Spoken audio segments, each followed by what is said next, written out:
Welcome back to another one of my implicit differentiation videos. This lesson will be focusing on implicit differentiation of revolving around the topic of e to the power of x, or e to the power of a function. Okay, so let's get right into it. We have our first example, and that will be e to the power of x equals x squared minus y squared. Okay, so first step, derive both sides.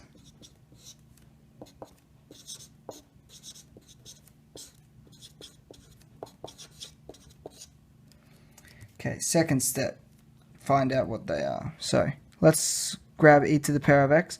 The derivative of e to the power of x is e to the power of x multiplied by the derivative of whatever's in the brackets.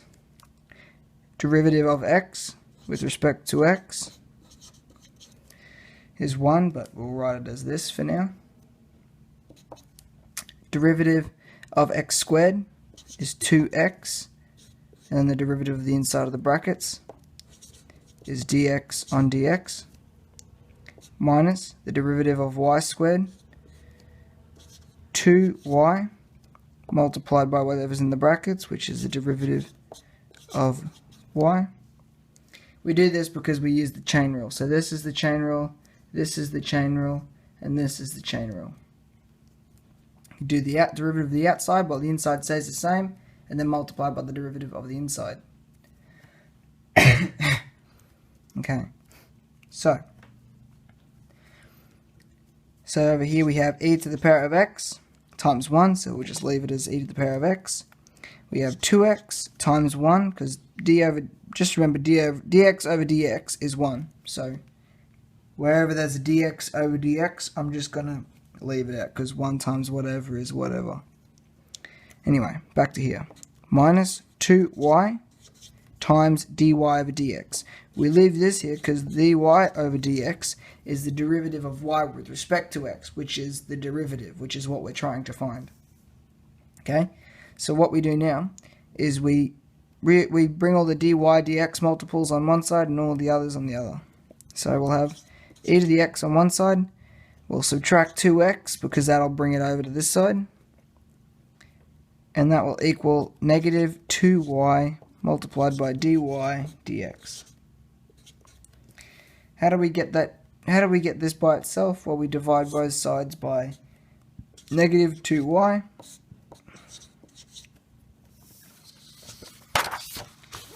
Which in turn will cancel out this one, and leave this one.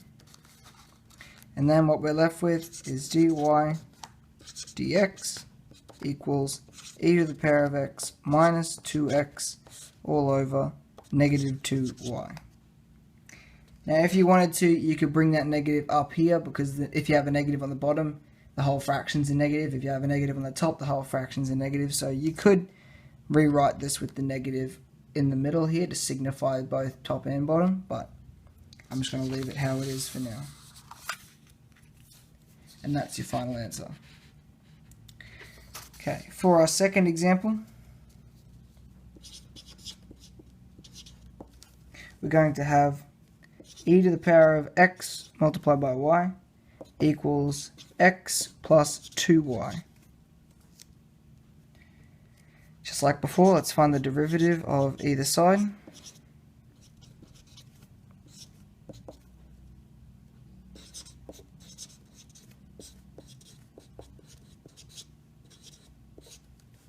Okay. So, the derivative of e to the power of x multiplied by y, well, just like with all e functions, it stays the same. And then you multiply it by the derivative of the inside. Well, the inside, we use the product rule. We'll label x as u, and we'll label y as v. So the derivative will be u dash v plus u v dash. That will equal derivative of x is just derivative of x with respect to x, plus 2y. We treat this as, well, you could say we treat this as a chain rule, but the derivative of 2y would just be 2 and then multiply by the derivative of the inside, which would be dy over dx.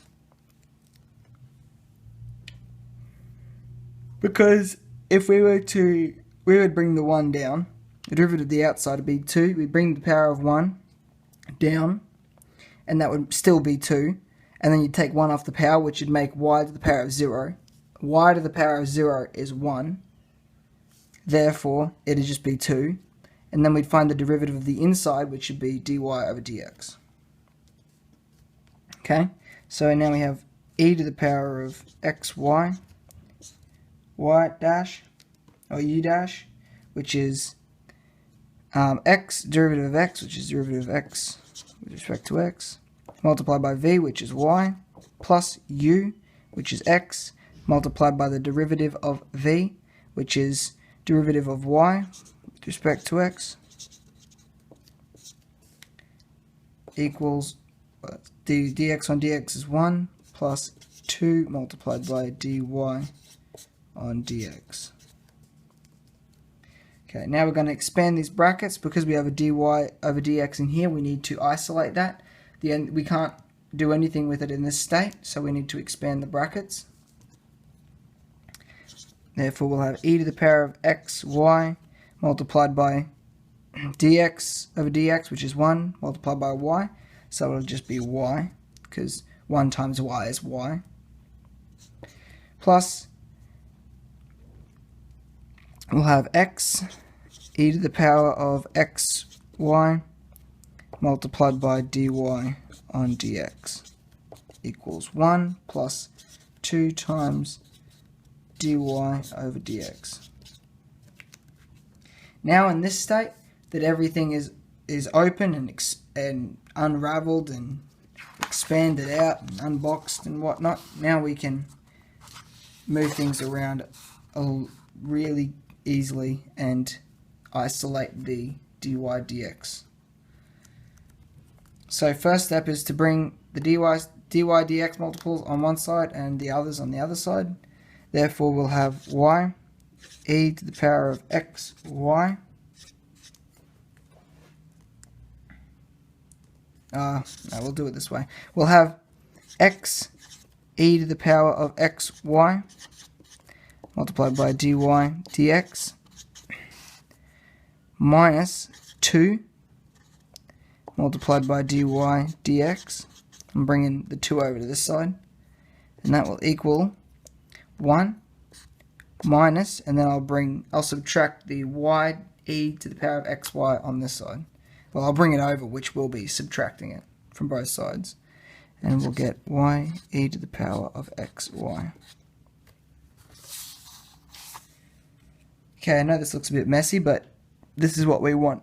Once we're at this stage, we have a dy dx multiplied to this and a dy dx multiplied to this, and they're subtracted by one another. Therefore, we can factor this dy dx out, and we'll have x multiplied by e to the power of xy subtract 2 equals whatever this. But essentially, if I were to expand these brackets, I would get this line up here. So don't freak out. And now to isolate the dy dx, which we've done, if we want to isolate it now to be on its own, which is what isolation means, but anyway, if we want to have it on by itself, then we have to divide this by both sides, which will in turn just bring it on the bottom of this. So we'll have dy dx equals 1 minus y e to the power of x multiplied by y over x multiplied by e to the power of xy minus 2. Because what we've done is we divided it onto this side. And that's your answer. Thanks for watching my video. I hope you enjoyed it, and I hope you learned something. Have a good day.